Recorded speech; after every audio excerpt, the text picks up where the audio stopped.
The Secret Garden. Francis Hodgson Burnett. Previously on The Secret Garden, Mary met Ben Weatherstaff, the old gardener, and a friendly robin who sang just for her. Through their meeting, Mary felt a strange warmth for the first time, as if the bird understood her loneliness. Then, the robin flew over the wall, into the garden with no door. Now Mary can't stop thinking about it. The wall, the roses, and the secret hidden within. The cry in the corridor.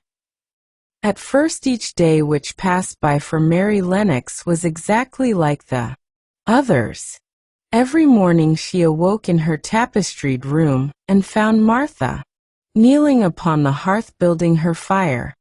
Every morning she ate her breakfast in the nursery, which had nothing amusing in it, and after each breakfast she gazed out of the window across to the huge moor which seemed to spread out on all sides and climb up to the sky, and after she had stared for a while she realized that if she did not go out she would have to stay in and do nothing, and so she went out.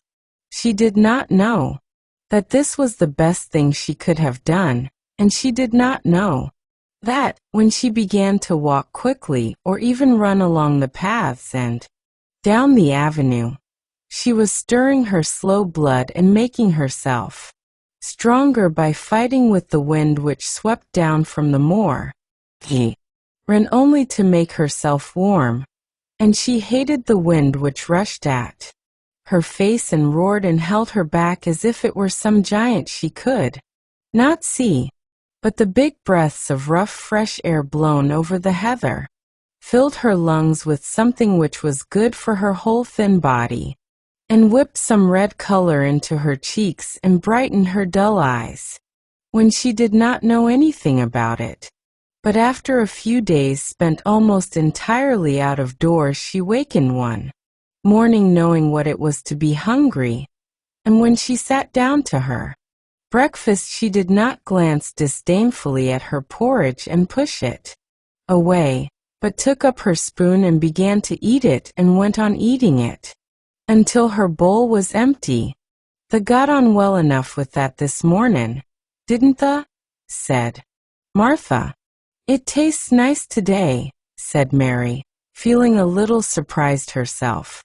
"It's thr more that's given thee stomach for the victuals," answered Martha. "It's lucky for thee that tha's got victuals as well as appetite. There's been 12 in our cottage as had teach stomachin', nothin' to put in it. You go on playin' you out o' doors every day and you'll get some flesh on your bones and you won't be so yeller." "I don't play," said Mary. "I have nothing to play with." "Nothin' to play with!" exclaimed Martha. "Our children plays with sticks and stones. They just runs about and shouts and looks at things." Mary did not shout, but she looked at things. There was nothing else to do. She walked round and round the gardens and wandered about the paths in the park. Sometimes she looked for Ben Weatherstaff, but though several times she saw him at work he was too busy to look at her or was too surly. Once when she was walking toward him he picked up his spade and turned away as if he did it on purpose.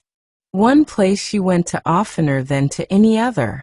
It was the long walk outside the gardens with the walls round them. There were bare flower beds on either side of it, and against the walls ivy grew thickly. There was one part of the wall where the creeping dark green leaves were more bushy than elsewhere. It seemed as if for a long time that part had been neglected.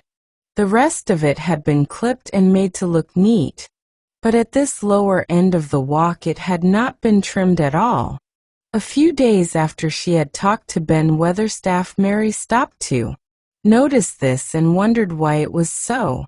She had just paused and was looking up at a long spray of ivy swinging in the wind when she saw a gleam of scarlet and heard a brilliant chirp, and there, on the top of the wall, perched Ben Weatherstaff's robin redbreast, tilting forward to look at her with his small head on one side. "Oh," she cried out. "Is it you, is it you?" And it did not seem at all queer to her that she spoke to him as if she was sure that he would understand and answer her. He did answer. He twittered and chirped and hopped along the wall as if he were telling her all sorts of things. It seemed to Mistress Mary as if she understood him too, though he was not speaking in words. It was as if he said, "Good morning. Isn't the wind nice? Isn't the sun nice? Isn't everything nice? Let us both chirp and hop and twitter. Come on, come on." Mary began to laugh, and as he hopped and took little flights along the wall, she ran after him. Poor little thin, sallow, ugly Mary, she actually looked almost pretty for a moment. "I like you. I like you," she cried out, pattering down the walk, and she chirped and tried to whistle, which last she did not know how to do in the least. But the robin seemed to be quite satisfied and chirped and whistled back at her. At last he spread his wings and made a darting flight to the top of a tree, where he perched and sang loudly. That reminded Mary of the first time she had seen him. He had been swinging on a treetop then, and she had been standing in the orchard. Now she was on the other side of the orchard and standing in the path, outside a wall much lower down, and there was the same tree inside. "It's in the garden no one can go into," she said to herself. "It's the garden without a door. He lives in there. How I wish I could see what it is like." She ran up the walk to the green door she had entered the first morning. Then she ran down the path through the other door, and then into the orchard, and when she stood and looked up, there was the tree on the other side of the wall, and there was the robin just finishing his song and beginning to preen his feathers with his beak. "It is the garden," she said. "I am sure it is." She walked round and looked closely at that side of the orchard wall, but she only found what she had found before, that there was no door in it. Then she ran through the kitchen gardens again, and out into the walk, outside the long ivy-covered wall, and she walked to the end of it and looked at it, but there was no door. And then she walked to the other end, looking again, but there was no door. "It's very queer," she said. "Ben Weatherstaff said there was no door, and there is no door. But there must have been one 10 years ago, because Mr. Craven buried the key." This gave her so much to think of that she began to be quite interested, and feel that she was not sorry that she had come to Misselthwaite Manor. In India she had always felt hot and too languid to care much about anything. The fact was that the fresh wind from the moor had begun to blow the cobwebs out of her young brain, and to waken her up a little. She stayed out of doors nearly all day, and when she sat down to her supper at night she felt hungry and drowsy and comfortable. She did not feel cross when Martha chattered away. She felt as if she rather liked to hear her, and at last she thought she would ask her a question. Asked it after she had finished her supper and had sat down on the hearth rug before the fire. "Why did Mr. Craven hate the garden?" she said. She had made Martha stay with her, and Martha had not objected at all. She was very young, and used to a crowded cottage full of brothers and sisters, and she found it dull in the great servants' hall downstairs, where the footmen and upper housemaids made fun of her Yorkshire speech, and looked upon her as a common little thing, and sat and whispered among themselves. Martha liked to talk, and the strange child who had lived in India and been waited upon by blacks was novelty enough to attract her. She sat down on the hearth herself without waiting to be asked. "Art thou thinking about that garden yet?" she said. "I knew the would. That was just the way with me when I first heard about it." "Why did he hate it?" Mary persisted. Martha tucked her feet under her and made herself quite comfortable. "Listen to tit wind wutherin' round the house," she said. "You could bear stand up on the moor if you was out on it tonight." Mary did not know what wutherin' meant until she listened, and then she understood. It must mean that hollow shuddering sort of roar which rushed round and round the house as if the giant no one could see were buffeting it and beating at the walls and windows to try to break in. But one knew he could not get in, and somehow it made one feel very safe and warm inside a room with a red coal fire. "But why did he hate it so?"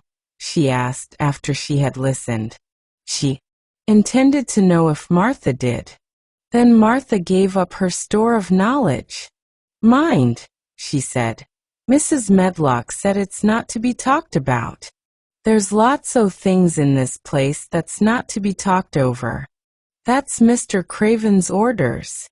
His troubles are none servant's business, he says. But for Teach Garden he wouldn't be like he is." It was Mrs. Craven's garden that she had made when first they were married, and she just loved it, and they used to tend the flowers themselves. And none only gardeners was ever let to go in. Him and her used to go in and shut tea door and stay there hours and hours, readin' and talkin'. And she was just a bit of a girl, and there was an old tree with a branch bent like a seat on it. And she made roses grow over it, and she used to sit there. But one day when she was sittin' there, Teach branch broke and she fell on. Teach ground and was hurt so bad that next day she died. Teach doctors thought he'd go out o' his mind and die too. That's why he hates it. No, one's never gone in since, and he won't let anyone talk about it.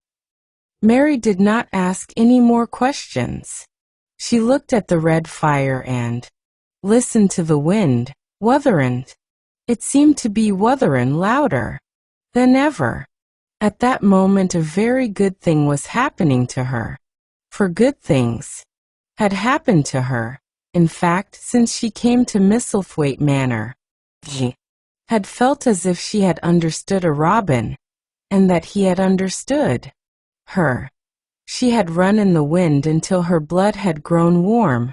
She had been healthily hungry for the first time in her life, and she had found out what it was to be sorry for someone. She was getting on, but as she was listening to the wind, she began to listen to something else. She did not know what it was, because at first she could scarcely distinguish it from the wind itself. It was a curious sound, it seemed, almost as if a child were crying somewhere. Sometimes the wind sounded rather like a child crying, but presently Mistress Mary felt quite sure that this sound was inside the house, not outside it. It was far away, but it was inside. She turned round and looked at Martha. "Do you hear anyone crying?" she said. Martha suddenly looked confused. "No," she answered. "It's Teach wind. Sometimes it sounds like as if one was lost on Teach moor and wailin'. It's got all sorts o' sounds." "But listen," said Mary. "It's in the house down one of those long corridors." And at that very moment a door must have been opened somewhere downstairs, for a great rushing draught blew along the passage, and the door of the room they sat in was blown open with a crash, and as they both jumped to their feet the light was blown out, and the crying sound was swept down the far corridor so that it was to be heard more plainly. than ever. There, said Mary. I told you so. It is someone crying, and it isn't a grown-up person. Martha ran and shut the door and turned the key, but before she did it, they both heard the sound of a door in some far passage shutting with a bang, and then everything was quiet, for even the wind ceased. Wuthering, for a few moments. It was teach wind, said Martha stubbornly. And if it wasn't, it was little Betty Butterworth, teach scullery maid. She's had toothache all day. But something troubled and awkward in her manner made Mistress Mary stare very hard at her. She did not believe she was speaking the truth. Dream bravely, little one. You are the light of tomorrow. Good night.